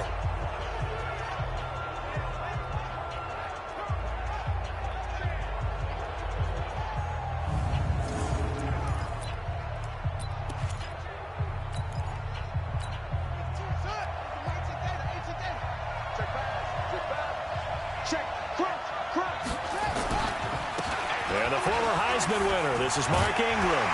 And he's got this down to the 35. That's good for a Raven first down, 15 yards there. Well, no slow start here. A couple nice chunk plays back-to-back. I love the momentum that they're showing here early because they did it both ways, right? Threw the ball on first down for a nice chunk of yardage. Came right back and ran the ball. Looks like they got the defense set back on their heels. Let's see if they can keep this moving. And this time not quite to the 30. It'll be down at the 31-yard line. It's a pickup of 4, and it'll bring up second down. And a very good offensive unit here. One of the reasons they're so good is running back Mark Ingram. Took a little while for him to find his footing when he got into the league, but the former Heisman Trophy winner has it now and has really upped his pass receiving potential. A nice player. On second down, Ingram. And he'll go down here right around the 23-yard line. That one a first down pickup of 8. Well, I think that's what they're going to need to do here in the first half. You've got to take some pressure off of this young quarterback, and no better way to do it than to establish the running game early. Check three, check three. Check three, check three, check three. They'll run on first down. It's Ingram.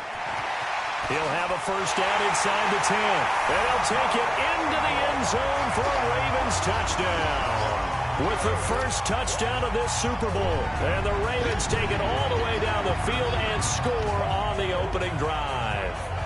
Striking first in any game is very important, but on this stage, the biggest of stages in the Super Bowl, that's huge. You fully expect the other team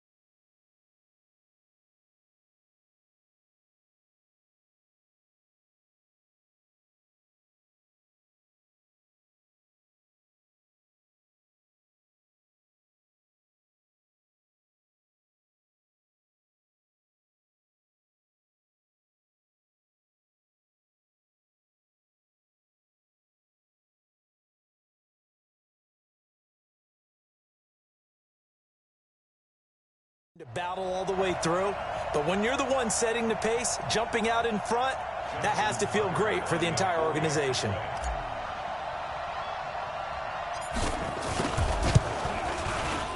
Tucker able to connect on the extra point, and it's now a 7-0 game. That time, 75-yard drive, 5 plays, and it's Mark Ingram who caps it off with a touchdown run. Tucker now to kick it away following the touchdown. This fielded a few yards into the end zone.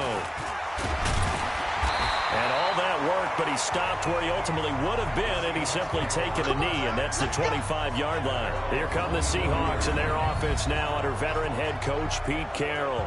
They'll be led out by their 5'11" quarterback from Wisconsin by way of NC State, and that's Russell Wilson. He's always been an incredible decision maker on the field. Takes care of the ball really well, puts his team in the right positions, makes sure the play calls are accurate. Also was a minor league baseball player. Didn't hit very well there. I think he made a great career choice picking football. Here's Wilson, and this will be incomplete. Physical play on the football there, and it's second down. And one of the big bodies helping out this offense is your boy, Upati. And all he wants to do is have running plays called. Fire out and smack people. An incomplete pass leads to 2nd and 10 from the 25. This is Chris Carson, 1,000-yard rusher a year ago. And he will lose yardage here back at the 23-yard line. A second down play results in a loss of 2 yards. Plays like we just saw there, that's why they're up right now. And the defense, they're doing their job. Yeah, it starts with the guys up front. So when you talk with GMs who are putting together a team, a lot of them say we're going to build from the inside out, because if you control the line of scrimmage, you control the rest of the ball game, and that's what we're seeing here. They're actually playing in the offense's backfield, not necessarily just playing at the line of scrimmage. Wilson's throw caught by Metcalf. At 21 yards there as they convert on 3rd. I know at the end of games, coaches always tell us that no one play won or lost a game. But this seems pretty important early, doesn't it? Their ability to pick up that first down on 3rd down, I thought that was key. Well, you're already in the hole after the touchdown on the other side. How will you respond? We talk about that a lot, and they responded pretty well there. You go 3 and out, I think you give up a lot of momentum. You get down 2 scores, could be an entirely different game. So they've got a nice drive going now. They're in good shape. What's interesting to me is they're also in that spot of the field where you would take a shot. Do you change that up just because you're down a touchdown? On second down now, it's Carson. He'll take this from the 40 up to the 45 for a gain of 5. The starters now defensively for Baltimore. Let's go to the middle of the Baltimore defense where Brandon Williams holds court. And we often talk about how difficult it is to stop a big-time runner.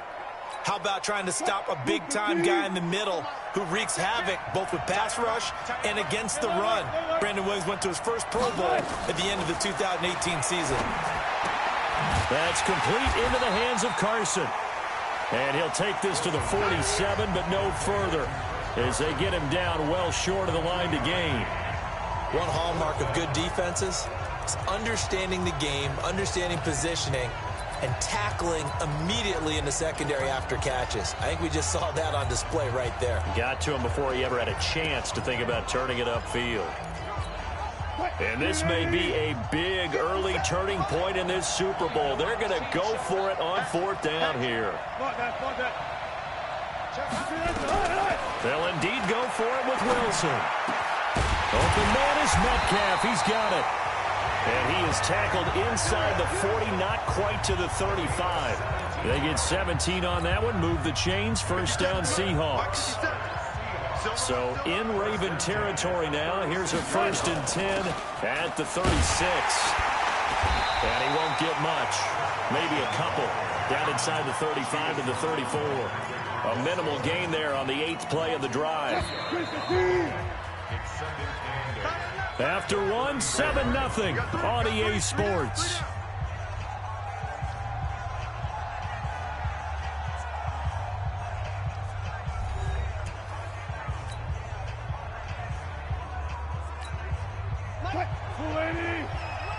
Let's go, D, tighten up.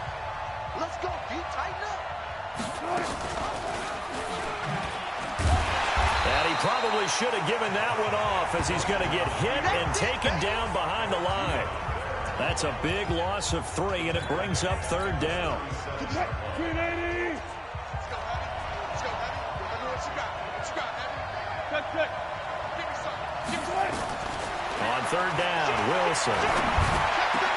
And he's got his target. That's more. And he's going to be taken down with the 1st down at the Ravens 21. Plenty of things to talk about here, partner, but to me, their defense gave up a touchdown on the first drive. How about how they're responding, coming back? That's a big 3rd down pickup to keep their drive alive. They'll get it inside the red zone, but only for a couple down to the 19. Check 1-3. Brings up 2nd and 8. Go. 19-yard line. Check Mike 57. On 2nd down, it's Carson. And he is going to be stopped cold behind the line of scrimmage. He'll wind up losing a yard on the play, and that'll bring up a 3rd down. And the Seahawks on 3rd down. They've been okay, 2 for 3 thus far. This is 3rd and 9. Out of the gun, here's Wilson. And that is incomplete. Nothing doing there as the 13th play of the drive proves to be unlucky. But that was certainly an aggressive call and an aggressive play. Instead of just going for the 1st down, took the shot in the end zone, went for the touchdown. Yeah, and on 3rd down, they said, forget about the sticks. We want 6.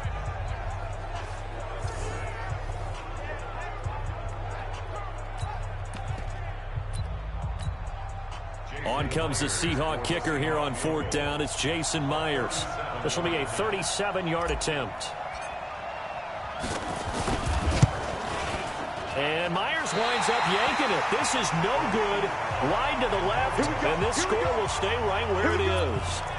Well, that is not what you want to see from him on the big stage, obviously, and he's been so reliable all season long. A big part of why they've gotten here to this game. But you have to wonder, will this haunt them later as this Super Bowl progresses? Out comes this offensive unit as they get set to take over here. The Raven offense set at the line for this next drive. Now, they'll be looking to duplicate the efforts of drive number 1 that resulted in 7 points in the 7-zip lead. Well, you know how much I enjoy horse racing, right? Looks like they caught a flyer out of the gate, as they would say when you're running the big-time races. It means they got out to a fast start. They're setting the pace, making the other team chase now. They run. It's Mark Ingram. A pickup of about 3 yards as he's taken down at the 31. Well, you talked about the need for them to establish the run early. They've been able to do that here in the first half. And that means that the whole offense has adopted that attitude and that persona. We're going to take care of this young quarterback. Let's all get together and run it and take the pressure off. And I think the ball's out. And this is going to get out of bounds, so they will gain a bit of yardage on the play, actually, and they'll hold on to the football as well. I don't know about you, but I could hear and feel the sigh of relief all the way up here in our booth. That was palpable. The sideline, the friend there. No doubt about it. Ball goes over the sideline, able to retain possession, no turnover. I know his coaches are screaming, just hang on to the ball, man. And he will have a first down here at about the 40. And the drive stays in motion with a nice 8-yard pickup on fourth. 2 minutes even on the clock in the first half of Super Bowl 54. A reminder, coming up at intermission, we'll get highlights of this Super Bowl from Jonathan Coachman and the crew in Orlando for our EA Sports halftime report. Pretty good results here on the first down run as he takes this forward for about 6. He'll get a nice chunk there on the first down run, and it's 2nd and 4. On 2nd down now, it's Ingram, and he'll be brought down at the 48-yard line. 6 yards the pickup, and that's a first down. So many teams want to throw the ball in this situation nowadays, but I love watching a team that has enough confidence to go ahead and run the football. In that situation, that's almost a tendency breaker. Jackson throwing on target to Brown. And they'll wind up getting this one all the way down inside the 20. That'll go as a pickup of 32 on the catch and run. Now a play fake here on first down. And he is into the end zone for a Baltimore touchdown. A 16-yard touchdown as the Ravens push further out in front.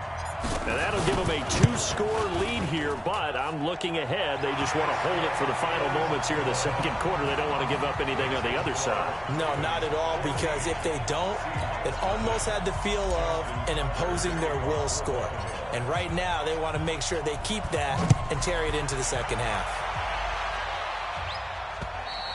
And this will not be returnable. It's out of the back of the end zone for a touchback. Let's go. Seahawks back onto the field here, getting set for their next drive. You know, this is a team that great record this year, double digits and wins again, but they have played a lot of close games in 2019, haven't they? They think it's character building, and they think it's going to serve them well come the cauldron of the playoffs. That when you play those intense games, those close games, they've been there before. Look at them. They beat the Steelers by 2. They beat the Bengals by 1 on opening day. How about the game against the Browns? Just by 4 against them on the road. A field goal better than the Niners in overtime. So they've been there. They understand it. There's an author named Angela Duckworth who wrote a book called Grit a few years ago. Pete Carroll, the head coach, really bought into that and that idea of having a gritty, tough team. And we've seen evidence of it in 2019. That's a great point, though. Come playoff time, if it's a one-score game down the stretch, they're not going to be daunted. Oh, he tries to get it to Metcalf, but it's intercepted. Picked off by the former Seahawk, Earl Thomas.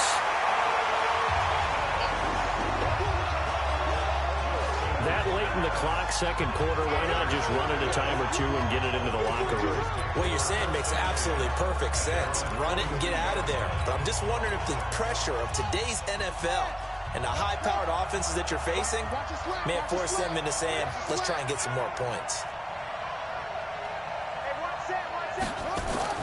After the interception, here's Jackson. Buying time to his left. And that is incomplete. Took a shot there on first down, but he couldn't reel it in. Got out of the pocket. Didn't look like he had anybody open, Charles, so just gets rid of it. And a good play by him. If no one's open and you don't have a running lane that you want to take, make the right choice. Get rid of it. Live to fight another down. To throw on 2nd and 10. Jackson. And that is incomplete. Down to 15 seconds now. He was trying to go back to Hollywood there. And it's 3rd down. Now they face a 3rd and 10 after back-to-back incompletions.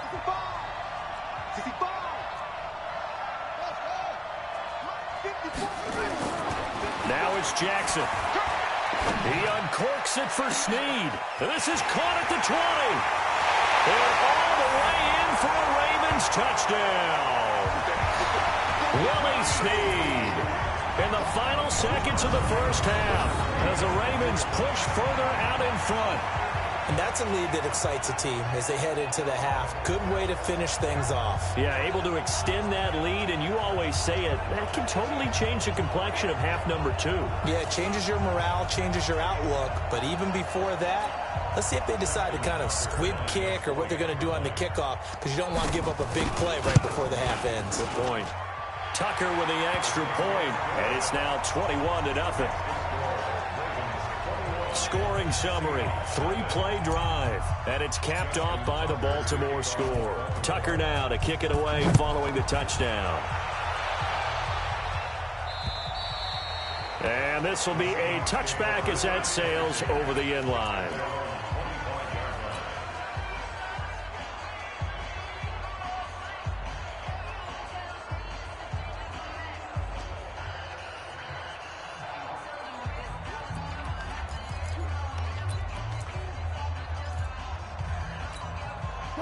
Coming to the line here to begin their next drive, the Seahawks offense. And some dangerous territory. You're already down 3 scores. A 3-and-out here or an inability to put any points up. This one might be over by half. Yeah, and what you also have to guard against is calling every play for a big... And is this intercepted? It is. It's intercepted. Picked off by the former Seahawk, Earl Thomas. And his guys are going to take over at the 21-yard line. So the halftime show of the Super Bowl abbreviated, ready to go for the second half. The halftime show, quite a spectacle, but it's back to football for the second half of Super Bowl 53. And a short kick taken at about the 16. And he nearly broke that for more, but as it is, they'll start this drive at about the 37-yard line. Russell Wilson now gears up to lead the offense again. And he's had some time to chew on that interception he threw on his last drive back in the first half. Well, normally we say, want to get him right back out on the field and play again, right? But as you mentioned, at the halftime, had to stew about it a little bit. Maybe he'll have a chance to relax a little and kind of laugh and chuckle and let it go. He'll hope to respond positively here to start the third quarter. Well, they certainly haven't been able to get him going and establish the run, so I think it's time to abandon that plan and start chucking it all over the park. And you know who's excited about that? The defensive front. They got a chance to pin their ears back and get after him now. And he's going to be taken down with the first down at the Ravens' 45-yard line. I think it all came together there. In-breaking route, drove it with excellent pace. Money throw right there to move the sticks.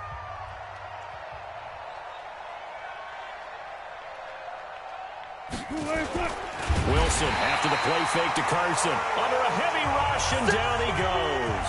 It's a safety blitz and a sack for Earl Thomas. 2nd and 14 as they've got work to do here after the sack. Wilson. And a big loss here as he's taken down. So one quick, easy analysis about why they've struggled so far. They keep putting themselves in 3rd and long situations. They just took another sack right there. Now the offensive film session tomorrow may be a little longer than it normally is. Not a lot of positive grades will be handed out thus far.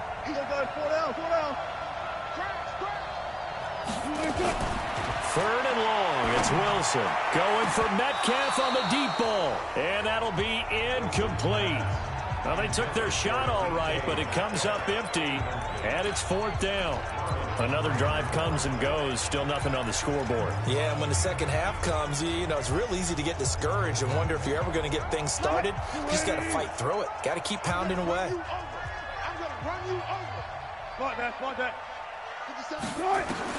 Here we go on 4th with Wilson. He's going to look deep for more. And they will not be able to hook up there. It's incomplete. Boy, a real head-scratcher there. And the Ravens get the football back and in great shape. Well, at this stage of the game in the second half, down 3 scores, I guess they felt like they needed to push. And let's face it, with this deficit, if they give up another score here after they didn't get it, does it really matter? Right. It really doesn't. They had to go and try and make something happen if they had any chance of winning this game. So from the 36 now, 1st and 10. This is Ingram. 5 yards on the carry. Good pickup on first down.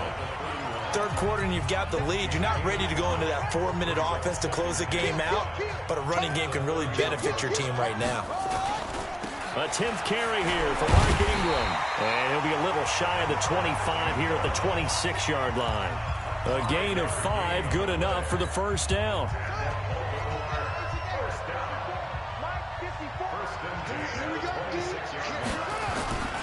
On first down, Ingram. And they take him down, losing yardage back at the 27. That sends him 2 yards in the wrong direction and leads to second down.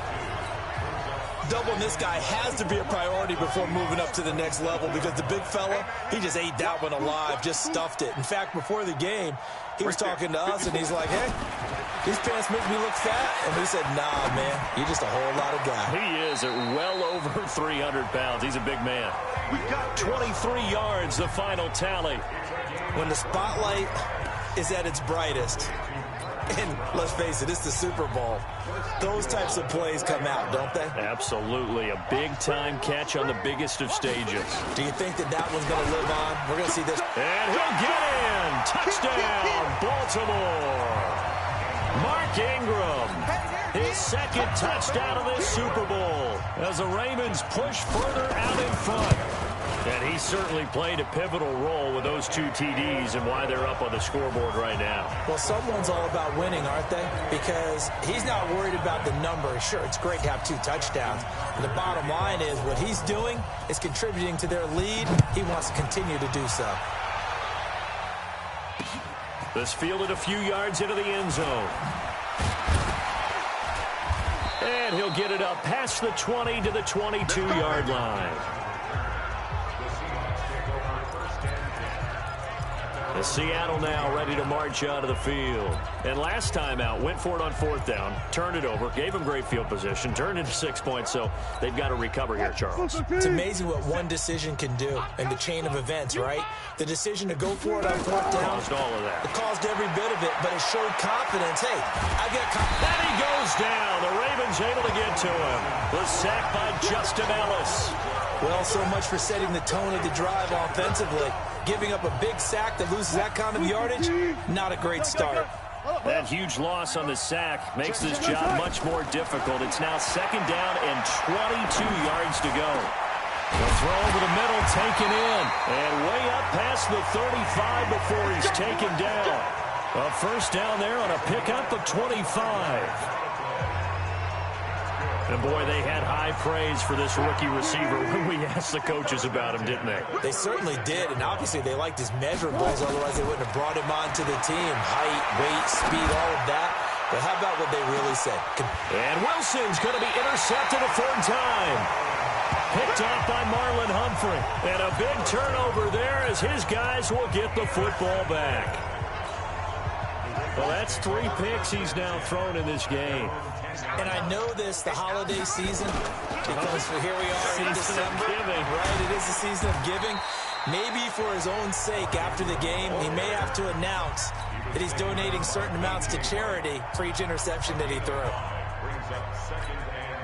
Trying to get one more in here before the quarter breaks. 1 quarter remains here in the Super Bowl. You're watching the NFL on EA Sports.